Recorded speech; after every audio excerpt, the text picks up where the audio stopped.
Hello guys, welcome to the 3D market commentary today. My name is Becky. My email address is here, becky@tradictive.com.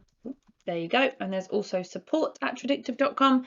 So you can email those email addresses if you have questions about anything that we cover today, or if you have any questions about courses or things like that. Let me just make sure that we cover the disclaimers. So there they are, top left hand corner. Of course, important for you guys to read these for legal reasons, but also to understand that these kind of videos are demonstrations. Okay, so the 3D market commentary is a session that we do every day because we send out an email every day to our members. It's a free membership, by the way. Our members get an email every day that explains 5 major world markets and the probabilities associated with them on a daily basis using the technology that we use. It's called a 3D market commentary because we look at 3 separate elements per market. So I'll get to that in just a second. Just to show you here, if you guys do have questions about anything, of course you can email me, but there's also tradewithufos.com/Becky, which you can come to get yourself a free membership if you don't have already. And then you can scroll down here and you can ask a question in this space. Now it's good for you guys to ask a question in this space because it's public. It means other people can see the questions and other people can see the answers. So by all means, please post your questions here. It's helpful for everybody. So please do that if you feel comfortable to. So like I said, every day we send out an email. Looks like that. And it's obviously correlated to market data. So we'll check that out in a second. So we have this email here on the left-hand side and it's a 3D approach.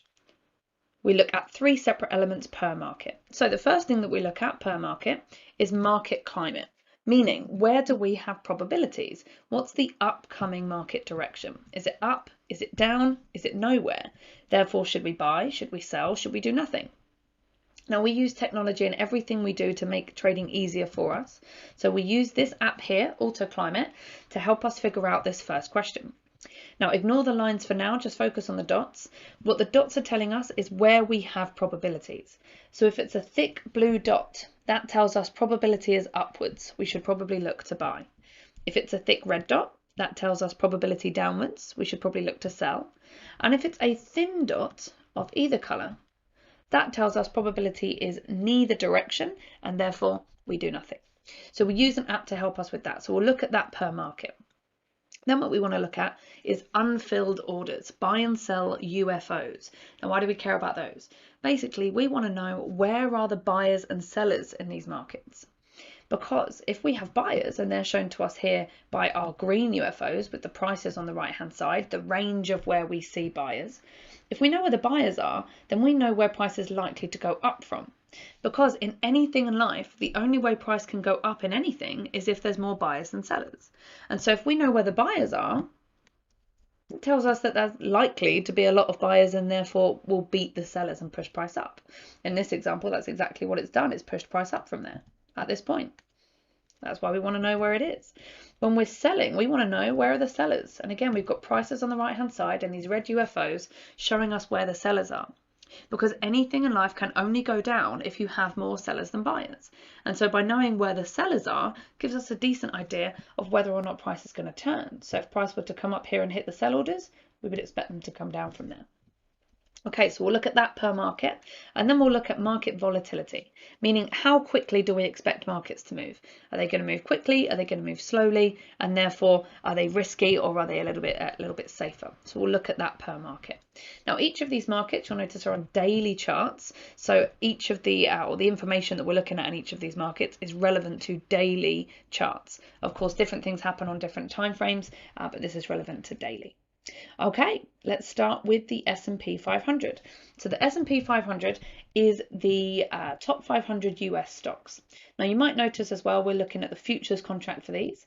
For those that don't know what futures are, essentially we are looking at representations of these markets. So right now we're looking at representation of the US stock market. Okay, so with that we see that we have a thick blue dot down here, an upwards climate, a confirmed upwards climate, so probability upwards.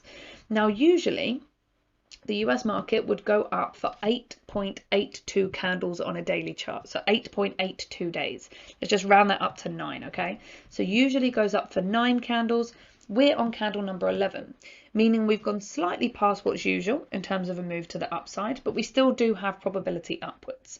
Now, of course, some things can go past the norm, some things can fall short of the norm. That's kind of how we end up with a normal or an average in the middle. So just because it's gone slightly past doesn't mean that it's not going to carry on or that it won't keep doing that. But what we do want to know, of course, is whether or not we've gone way too far and if we have sell orders coming in. For the time being, we've gone slightly over the norm, but we still have probability upwards. We also have buy orders here at 44.40.50 to 43.47.75. So those are a stack of buy orders there. So again, probability upwards. Now, in terms of volatility, on the S&P, we would expect the US stock market to go up or down in 1 year of 16.41%, which means in a day, up or down of 46.98 points, in a week, 103.42 points, and in a month, 215.29 points. That's the expected movement up or down. Okay, moving on to the next market, which is oil. In the meantime, it says about educating yourself.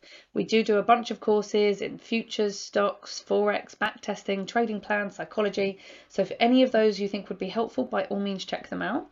Now, most of them come with a 3-month complimentary access to the apps. AutoClimate is a free app on most platforms. You can get it on anyway.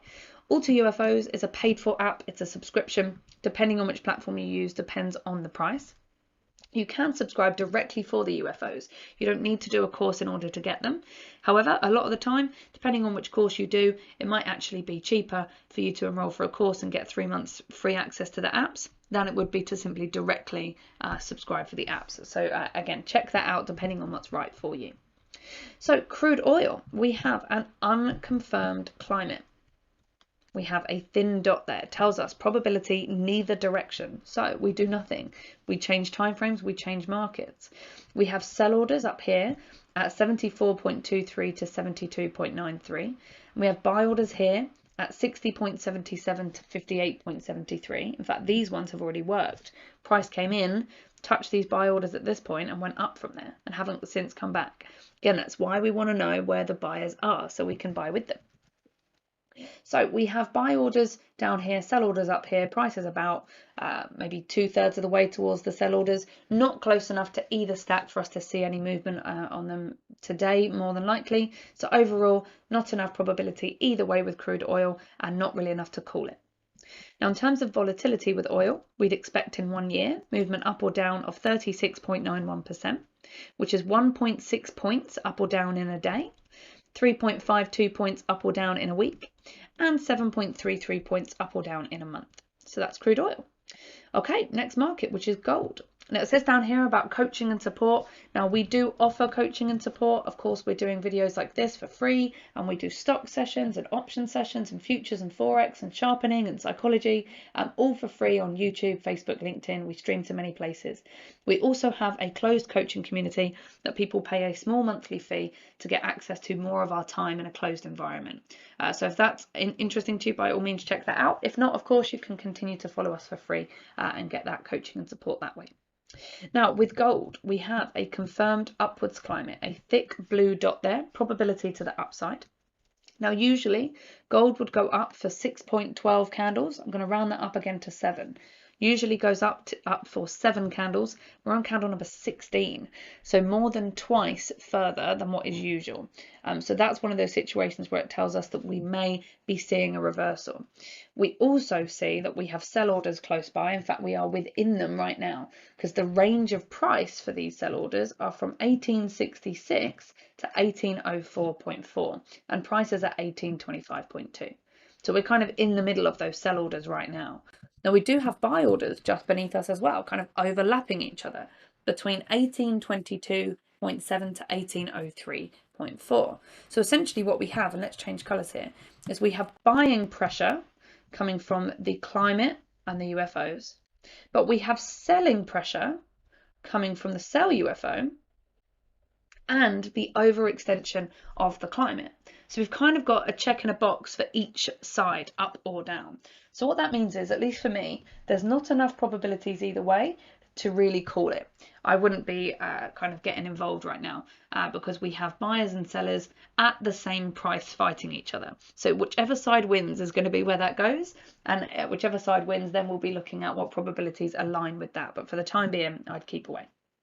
Now, in terms of volatility, we expect movement up or down in 1 year of 14.95% in gold, which means 17.2 points up or down in a day, 37.86 points up or down in a week, and in a month, 78.81 points up or down. Okay, so that's gold. Next market is the US dollar. Now, the US dollar is responsible for about 80% of transactions daily. So whatever you trade, the US dollar will probably affect it. So be aware of it, whether you trade it or not. With this, we have a confirmed downwards climate, as we see here. Thick red dot there, probability to the downside. Usually the market would go down for 5.44 candles. Let's round that up to 6. So usually goes down for 6 candles. We're on candle number 6. So kind of come to the end of what is a usual move to the downside. But that doesn't mean that it won't still move to the downside. Of course, we've seen things go past the norm. So still probability down here with the dollar. Also, what we have is sell orders here, 92.79 to 92.395, that are much closer to us. We have buy orders down here at 90.64 to 90.31. So what I would expect is if price came up and hit this stack of sell orders, it would go down from there and continue this downward trend. So for the time being, I would say probability to the downside with the dollar. Now, in terms of volatility, it's a lot less volatile than the others. It moves up or down in a year of 5.07%, which means 0.29 points up or down in a day, 0.65 points up or down in a week, and 1.35 points up or down in a month. So that's the US dollar. Now, last but not least, the market that we're looking at here is the weekly, it's the Bitcoin. I read the next bit before I finish that. We're looking at Bitcoin. So let's have a look here. So this is backed Bitcoin. So with Bitcoin, we have a confirmed upwards climate, probability upwards. Now, we don't know how long it usually goes up for. Why? Because I'm just going to put a question mark here, so we know that we don't know this. We know we don't know how long it normally goes up or down for because it's not old enough yet. There's not enough data to say this is what usually happens, this isn't what usually happens. So we don't have an answer for that for the time being, kind of in the dark there. What we do know is that we are on candle number 3 to the upside, so relatively low number. Now, with buy and sell orders, we have buy orders here, 47,167.5 to 43,945. And again, we saw price come in, go up, come in, go up. That's why we want to know where the buy orders are, so we know where to buy. And then we've got sell orders up here at 57,975 to 54,500. So that's where we have our closest stack of sell orders. So for the time being, probability is still up. Climate on our side, we've got buy orders beneath us pushing price upwards, and we've still got a little way to go before we hit sell orders. So overall probability up there on Bitcoin. Now, bearing in mind, you'll notice I'm using language such as probabilities statistically. Nothing is guaranteed. Nothing is guaranteed in life, let alone the markets. So we don't know 100% what's going to happen here, but we don't want to be trading if we don't at least have some probabilities on our side, which is why we're using technology and statistics to give us an edge with these probabilities. Now, with Bitcoin, it's slightly more volatile than the others in that it moves up and down in a year, about 92.44%, which is up or down in a day of 3,021.21, in a week up or down of 6,650.88, and in a month up or down of 13,844.91. So relatively volatile there. Okay, now if you have any questions, you can self-schedule a clarification call with one of our experts, talk through the courses, apps, coaching, memberships, combinations, see which one might work out best for you, if anything. So by all means, self-schedule a clarification call, speak to one of our experts there. Now, let me just round off here with the weekly economic calendar. So what we do is we go to fxstreet.com, we take a look at their economic calendar. We filter by high impact news. meaning we want to know what scheduled reports are due to come out that may increase volatility in the markets, that may make them move maybe perhaps erratically. So today being Monday, we had some news that came out. Oh, in fact, it's Labour Day in the States and Canada. So actually we should see perhaps less movement on those markets. We've got some news coming out later on. Oh, actually it's Independence Day in Brazil as well. So same kind of thing, perhaps even a slow day, especially in those countries obviously over to the west. Tomorrow, early in the morning, US time, we'd have news coming out on the Australian dollar, and there you go, Australian dollar and the euro, and then later on in the day will be the Japanese yen. So for now, nothing really scheduled coming out today that should create a big movement. But again, you might take a look at this economic calendar to give you an idea of expected volatility that might come up. So we have looked at, for each of the markets, just to do a quick summary, we've looked at 5 separate markets. We've looked at Bitcoin, gold, oil, the US stock market and the US dollar. We've looked at the climate for each of them. Where do we expect them to go up or down based on the probabilities, using an app that's free on most platforms that you can use it on, that tells us where the probabilities lie. We also figured out where are the buyers and sellers, giving us an idea of where price is likely to turn, either up or down. And then we looked at market volatility. What can we expect in terms of movement up or down and the speed of movement? So we looked at each of those per market. Hopefully that makes sense. If you do have any questions, you can email me, or by all means go to tradewithufos.com/Becky. Get yourself a free Trade with UFOs membership at the top, and then you can come down and ask a question here so that the question is in public, the answer is in public, and we all learn from the same area. I'll be back on Thursday for a new market commentary, so I'll see you guys then. Have a great trading week ahead.